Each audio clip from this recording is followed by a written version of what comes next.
Hello, and welcome back to the Lifeboat Live with me, absolutely Arian, and we are back on this great Thursday night um, to talk yet about another life lesson and just to kind of enlighten the viewers on just a little bit of how I've been feeling and just my views on the topic tonight. And so tonight we are talking about social media and boundaries.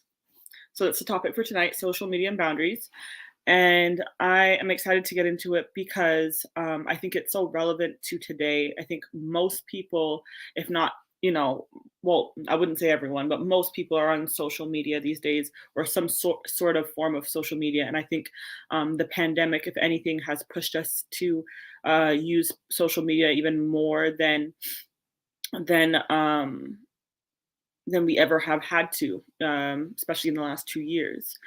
In order to stay connected with people, in order to, be to celebrate holidays and birthdays, like Zoom, and has become a huge part of everyone's life. And so, so social media has been a part of our lives in one way or another at some point. And for some of us, it's more than others. And so I want to get into the topic tonight because, I've noticed that over the years, especially since I've started this platform, that that social media has become a little bit of a love hate relationship for me. Um, and I'm going to get into that tonight. But before I do, I'm just going to ask whoever is on here right now. Let me turn on these comments. I'd love to hear from you. I'd love to know who's in the room. I'd love to know who is watching, where you're watching from. Again, I want to remind you that we are live Thursdays at 9 p.m. Eastern Time. But if you are now watching on the replay, we are no longer live. So I may not see your comments live. So please don't be offended if I don't shout you out, if I don't say anything, because I am not seeing your comments because I am no longer here. But I will come back and read your comments and engage with them. So, it's not in vain. So thank you for that little disclaimer, because some people get offended and they're just like, oh, I left comments on your live and you didn't say anything or you didn't acknowledge me. Just letting you know that if you are live and it comes through, I always acknowledge my viewers. I'm happy to see you. I'm happy to engage with you. So now that that's out of the way, I'm just going to ask you to hit share. Because if you are watching this, then you most likely use social media. So you're using YouTube, Pinterest, Facebook, Instagram, Twitter, Clubhouse, whatever it is that you use nowadays. And so in some ways, you don't even realize that social media has impacted you in one way or another. So let's just get into this material. I don't want to be before you way too long tonight, but I do want you to get this information because I think it's important to be able to manage your health, your mental health, especially because, like I was saying, I don't want this to be a social media bashing session because this is not what the purpose of this is. It's really just to create awareness around how you use this tool.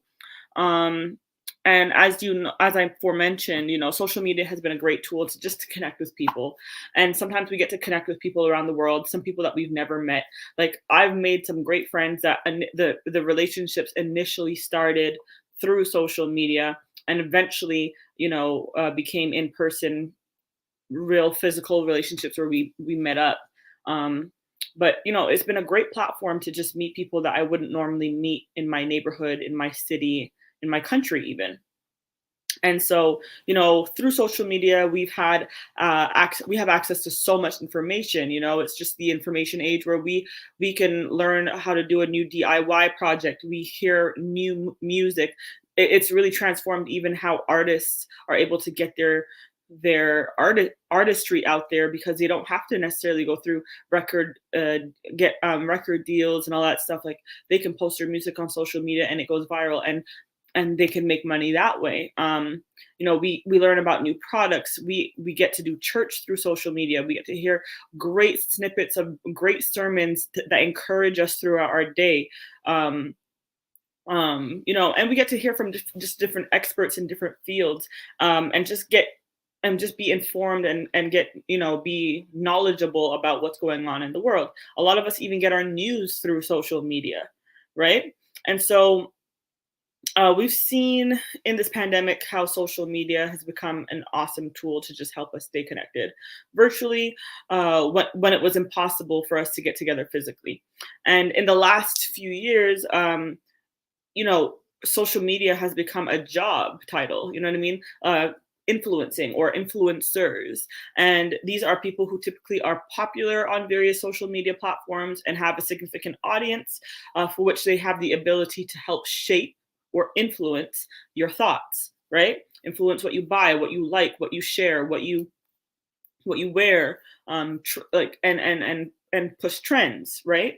And so for me, media, like, and I have studied communications and stuff like that when I was in college and whatever. And I remember reading a book by Noam Chomsky, um, who is, a great intellectual. And he had I just remember reading about just how media for years has been doing this through even just television and news. And they have specifically, like, structured the discourse and conversations that they have with us through the screens. They have structured it in a way that is so that we decode it in a very specific way for the audience, for us, the audience, and our ideologies, um, and do it in a mass way, right? And it was, it has, um, it has influenced, like, even what we buy, right? So it's not by chance, right, that sometimes when you're watching TV, you'll see the same commercial played back to back, right? Or even when we, listen to the news, that we hear the word terrorist used in every single sentence, sometimes twice in one sentence, when talking about a specific group of people, right? And so many of us have, watched even The Social Dilemma on Netflix, which is a documentary that came out, I think, this year or last year. And we see exactly what I'm talking about here.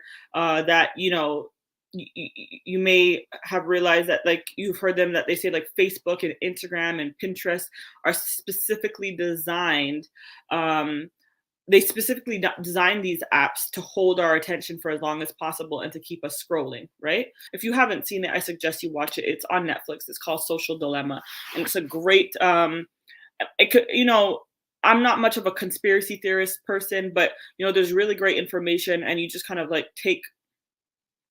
Sometimes you just got to take the meat and spit away the bones, and just take it with a grain of salt. But, like, also, it's good to just stay informed on what is happening in that, with social media, and what kind of the nefarious intentions behind it, some also, right?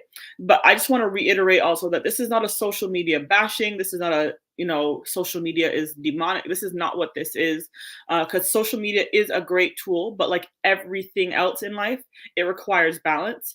In order for to have balance, you have to have good boundaries, right? So, um, just turn this on. Okay, great. So you have to have boundaries. So let's talk about what digital wellness looks like and what it does not look like, right?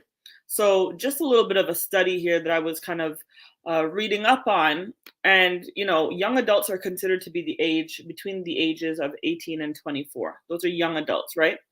And even as a young adult, between the ages of 18 and 24, the frontal cortex of the brain isn't fully developed yet, right? And so what that means is that your decision making skills isn't always going to be as well thought through as someone with a little bit more who's a little bit more mature in age, not mature in characteristics, but in age, right? So this also may cause you to make more impulsive decisions that have like and not like calculate the risk behind things that you post, things that you say. When you're angry, you may, put out things that unfortunately can jeopardize your future, right? And so let's talk about just like even, what that looks like in terms of scientifically, what we get out of social media and why it can be so addictive and why we spend hours scrolling and why we spend hours posting and why we use filters and why we do all the things that we do, right, on social media. And sometimes we do it not even realizing that we're doing it. So so let's talk about um, dopamine, right? So many of us have heard about dopamine, but dopamine is a neurotransmitter, right? So your body makes it, and it transmits a message in your nervous system, which is what causes you to feel pleasure, motivation, satisfaction, and just kind of like that happiness and joy, right? So you get surges of dopamine when you're getting a lot of us anyhow get surges of dopamine when you're getting acknowledged online or validated online, which comes through, being having getting likes and hearts and comments and followers and all that other stuff, right? So this can be unhealthy because social media is not real life, right? And so seeking validation from like an artificial world that is also controlled by algorithms and shadow blocking and all these things that control how much exposure you even get, right? Can seriously affect your mental health, especially if you aren't receiving the validation that you want. And all of us have been victims of it in some way, shape, or the other. And it sometimes it's not as maybe as volatile as some, from what it's case by case, right? But we have all done have been affected by it in some way. And so um whether you have and I'm just going to list off just a few things, because I mean we could be here for sit here forever with it, but I'm just going to list off a few things that you may or may not have done um, on social media in order to get uh, I mean because you weren't getting the results that you wanted, right? So let's talk about deleting a post because it didn't get enough likes in a certain period of time. Now, I've seen people do this, like, I've done it too, matter of fact, where, you post something and you thought it was fire, and then like you just get no acknowledgement from it. Nobody likes it. It just sits there, and like 2, 3 hours pass by and not one acknowledgement. And so then because of that, you start to doubt yourself. You're like, ooh, maybe it's cringe, and you delete it, right? And that may not even necessarily be the case. It just may have not even showed up on people's timeline, or maybe even the time that you posted it, right? But we all have like a little bit of this insecurity that because it wasn't validated online by people, right? Some people that we don't even know, then for some reason we feel inferior and then we delete it, right? Or we have compared ourselves to our peers, what they're doing, what they're posting, how many followers they have in comparison to us, how many likes they have in comparison to us, how many, whatever. And so, posting or some people, will post provocative pictures or videos or what we called in, today's language, thirst traps in order to get attention, right? And that also is another form of trying to get that drug, that dopamine, and that high, right?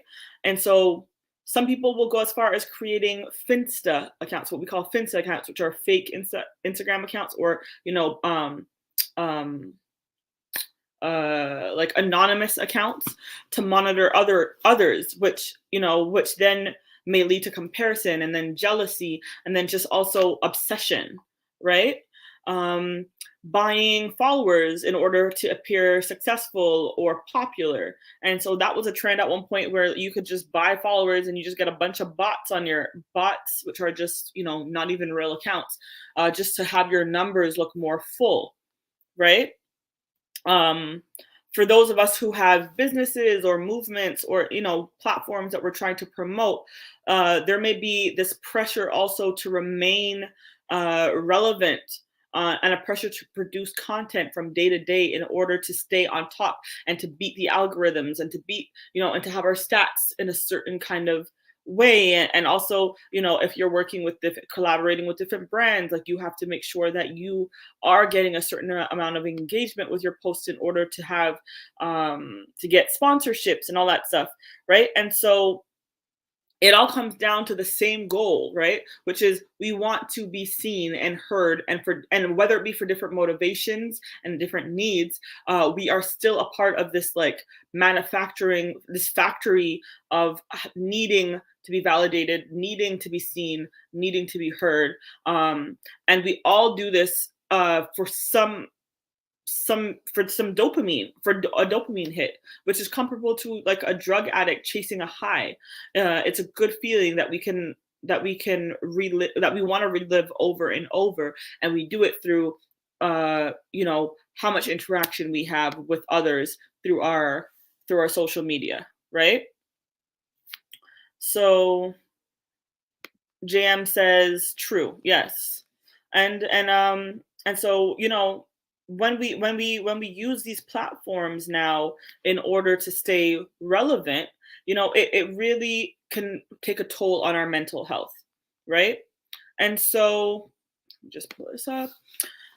Um so what social media boundary what let's talk about what social media boundaries might look like. And of course it will vary from based on the individual. um but I think it's so important to go, because we don't even realize how it eats away, all those things that I just mentioned. It eats away at our mental health, it eats away at our self-worth, it eats away at how we look at ourselves, how we value ourselves, right? And so we need to be conscious, we need to be aware, right? And we have to be able to set boundaries in place so that we don't not deter, we protect our mental health, but also that we protect maybe even the way we interact with others, right? Because it really just also affects our social skills, especially depending on how the younger you are, right?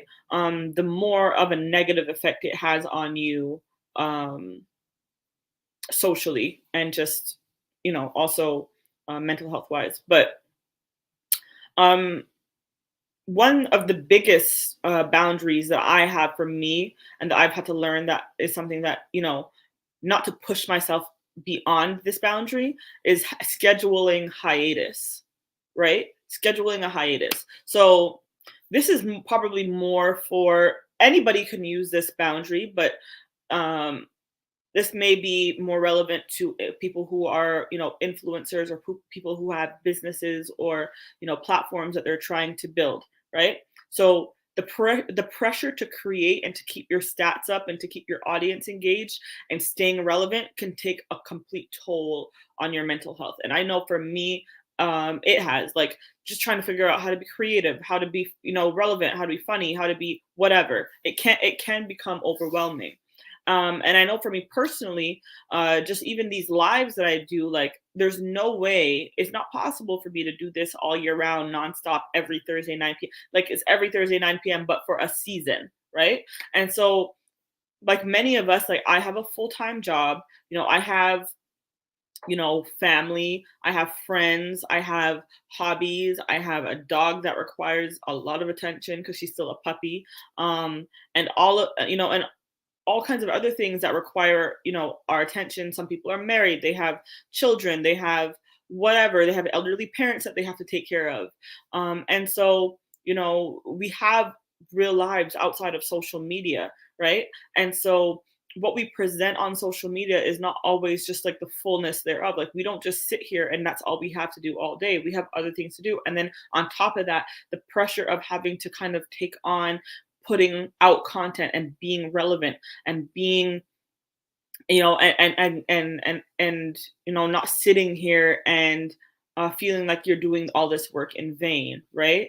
um and what that looks like for me, have or what would it look like for me, actually just having a platform that talks about faith and mental health, and me not actually taking care of my health and my mental health and my faith, right? Like, I need time to also just like um take care of my relationship with God, and to be able to take care of just me, right? And so I have hiatus. Like, I have a like, and if you watched consistently last year, you would know that I had a hiatus mid-season, and then I always have a season finale.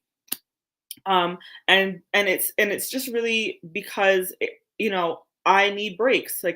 Like I said, I have a whole full-time job outside of this. Like, if this was my only job, perhaps I wouldn't need as many breaks, but I do need time for me to rest. I need time to take care of my own mental health, and I also need time to just kind of like slow down and allow my creativity to kind of um be able to take a break, and have that also just happen organically, right? And not feel like I'm manufacturing out of, and just trying to grab at anything, because then the content is not as good when I'm not taking care of myself as well, right?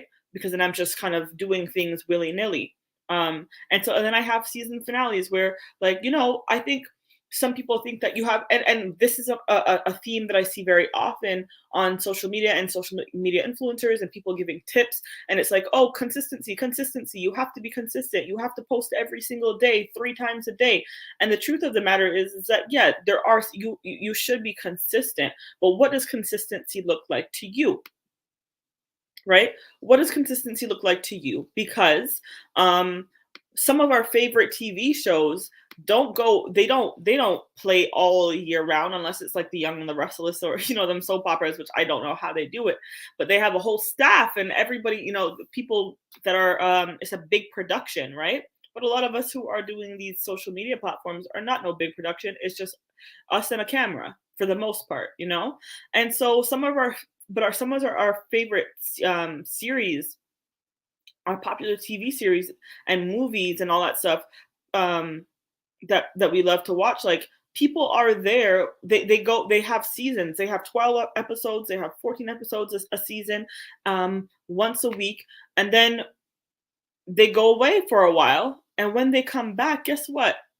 In most cases, not only are there the people or their fans there when they get back, but in most cases they're waiting with great anticipation to see what's next, right? Like, tomorrow, I believe, is the season premiere of Bridgerton, which, took almost a year before it came back. And people are waiting in anticipation for a show that had 10 episodes a year ago, and are waiting for this new content. But also remember that this content is not just being produced week by week.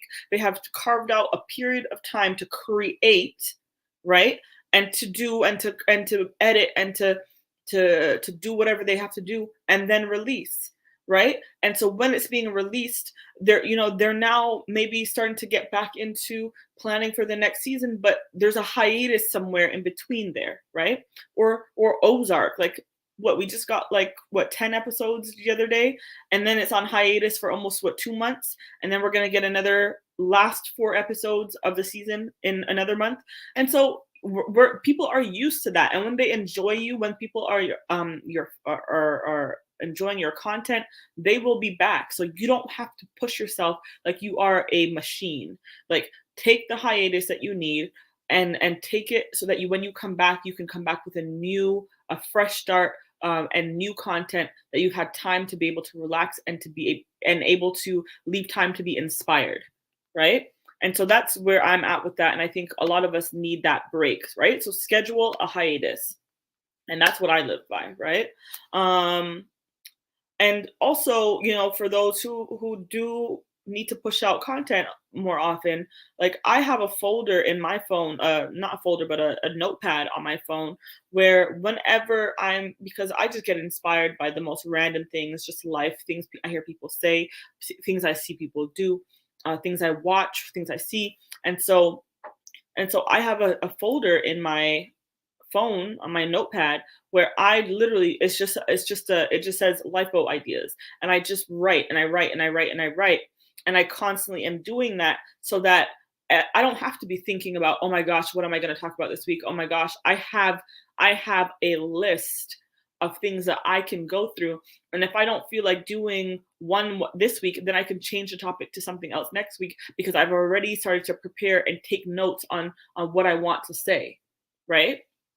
So there's that. So just kind of like pre-planning and having an idea blog or pad that you can write, and be creative and be inspired, and for the days that you may not be inspired, right, you can kind of uh, go in and pick out of your past ideas, right? Um, so another thing that this is can everyone can use for, their boundaries around wellness, digital wellness, it's limiting your screen time, right? So having limits on what time of day that you use social media, right? So maybe you only use it during your lunch break at work, and for, maybe an hour after work, or whatever it is, like whatever is conducive to your lifestyle. You can even use an app called like app timers that will pause your social media apps after you've spent a certain amount of time on them. So if you've said, okay, I only want to spend 2 hours on social media a day, you can use it sporadically through the day, but once you've reached that cap, it now turns your social media off, like it snoozes it, so that you can't access it until the next day, unless you decide to just go ahead and turn off the whole app. But you know what I mean? You don't have access to it. So I personally started just not turning it off all the way, or not even using time apps. But when it comes to a certain time of night, and I know I need to sleep because I got to work in the morning, all that stuff, I just put my phone on do not disturb at night, right? So that I don't get notifications, and I'm not tempted to go look at it, my phone, because I'm hearing it vibrating or dinging and all that stuff. So my strategy has been to put my phone on do not disturb. But I also have a set up like emergency contacts that when my phone is on do not disturb, I can still get text messages and calls from people who are on that emergency contact list, so that obviously I have family, I have people who are important to me, that, if there's an emergency or if they need to reach me, that I want them to be able to. And so I have it set. I have my phone. If you have a smartphone, iPhone, whatever, you can set up your phone in that way, so that you are protected from tempting to have to go interact with your social media, but also feeling safe about having the people who are important to you being able to reach you. So that's one thing. Um, Another thing that like I have had to kind of come to terms with, and also realize that, you know, is that you know, that sometimes you have to unfollow people. It's another boundary that I've realized that I have to set, right? I have to unfollow people. So some people, they're so I follow people who are really just good people. They're kind people in real life and whatever, right? But but some people, they're not bad people, but they just may be annoying virtually, like they just have really strong opinions that they always want to be posting, that may just irritate you, may just disturb your peace. And, when every time you see it, you scroll past it, it's just like, oh, it's frustrating. It's like, oh my gosh, shut up. You know what I mean? I love you, but like you're really annoying on social media. Um, and so, unfollowing or just even muting, because you can mute accounts, right? Where I don't know if you can do that. I think you can do it on Facebook. Yes, I believe you can. But on Instagram, like you can go mute people's stories, you can mute people's content, like their pages, so that it does not show up on your timeline, on your what's it called, on your feed, on Instagram or whatever else. I don't really use any other platforms, so I don't know if you can do that on TikTok or Twitter or whatever, but I'm sure you could. And so, or you can just unfollow. Just anything that does not serve you, right? The mute button, like I said, is everything to me, because because sometimes it's not even that they're annoying, but sometimes people can be, they're just where you could be at two different places in your lives, right? And because of where I'm at in that particular moment, your content may be triggering for me in that time of my life. And so I'll mute you until I feel that I can receive you or your content, sorry, in a more healthy way. Um, or there have been times in my life where I needed to just kind of consecrate myself, or just just needed to just be separate, right? And I just knew that I didn't have the discipline to stay off social media, and just like, having it there and just not going into it was just not an option for me. Like I would be too tempted. And so simply just logging off and deleting the apps for me off my phone, like entirely, has really helped me to also just kind of take a break and a hiatus from social media when needed. Just deleting it, oh man, like you'll find that you have so much more time to do things that you want to do and that you need to do for yourself, right? So that's another thing that you can do. So for especially for these people who, social media has made people be brave behind their keyboards, right? And so the last boundary that I'm going to say, I'm sure there's many more that you could put in place, but these are just like the top 4 or 5 that I will give you tonight, is maybe just not reading comments, right? Listen, people tend to have a lot of courage to say what they want to say and say it however they want to say on social media nowadays, right? Because they can hide behind their keyboard, their screens, all that stuff. And I've seen people say some nasty things, comment on people that they don't even know, comment on their lives, and just say cruel things about people's appearances, all that stuff, their decisions that they make for their own personal lives. And I think a lot of the times we can forget that people have feelings, right? People have feelings, and sometimes um, not reading comments is a way of protecting your mental health, right? Because as much as we want to be tough and strong, words can hurt. Words can hurt no matter how big and strong and tough you think you are, and how, well you think you are put together emotionally and mentally. It can take a toll on just about anyone. And perhaps turning off comment sections, which is an available option nowadays. Turning off your comments when you know, like, things are getting too heavy for you, is a great tool also, in order to keep yourself sane and just kind of keep your head above water. Because yeah, you got some real internet gangster these days that think that they're tough, but will never say those things to your face, right? And so that's just, some of the things that I have implemented into my own life, things that I feel like I've needed to do to keep myself protected, because I have felt overwhelmed in the past with social media. I've always said, like, I've had this love hate relationship with social media, and I've considered many times just deleting my apps. If it weren't for the lifeboat, I don't even know if I would have social media the way I do, or I would be on it as much as I am.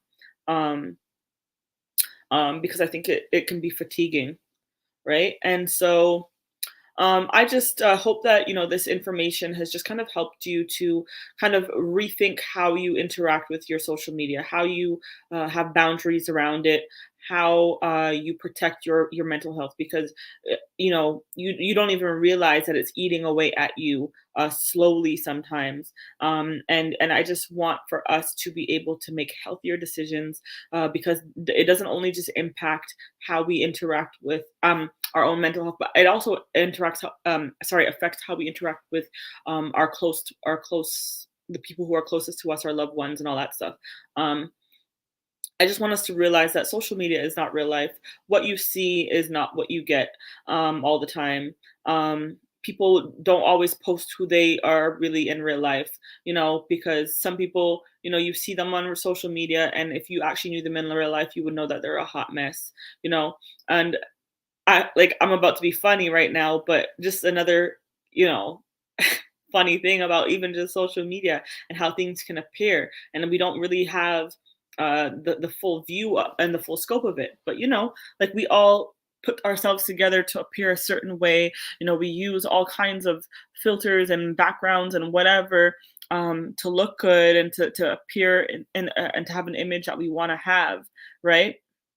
Um, and so we can look one way, one we can look one way in front of the camera, but in real life, like I'm out here sitting with these little, I can't even show y'all, these little raggedy shorts, right? That don't even match, pajama shorts on on this live right now, right? But because I just didn't feel like getting dressed all the way. But I gotta appear. I have to keep up a certain image, right?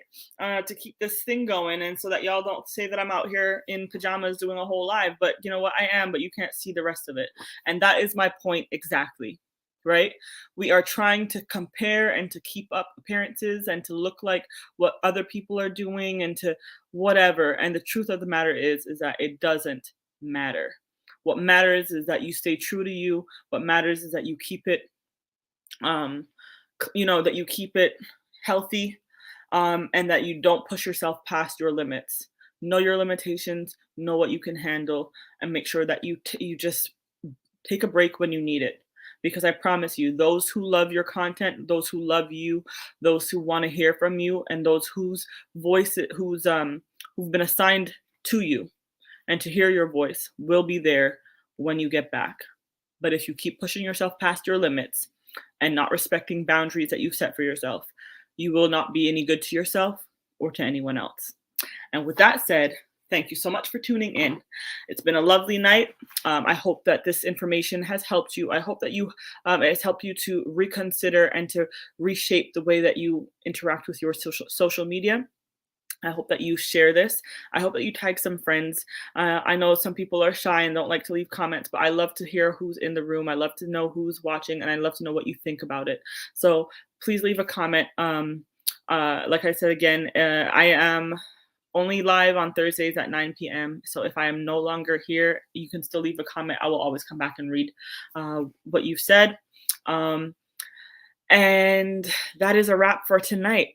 Thank you very much for watching. Hit share, hit like, and I will see you again next Thursday at 9 p.m. Eastern sharp. You have a great night. Ceylon.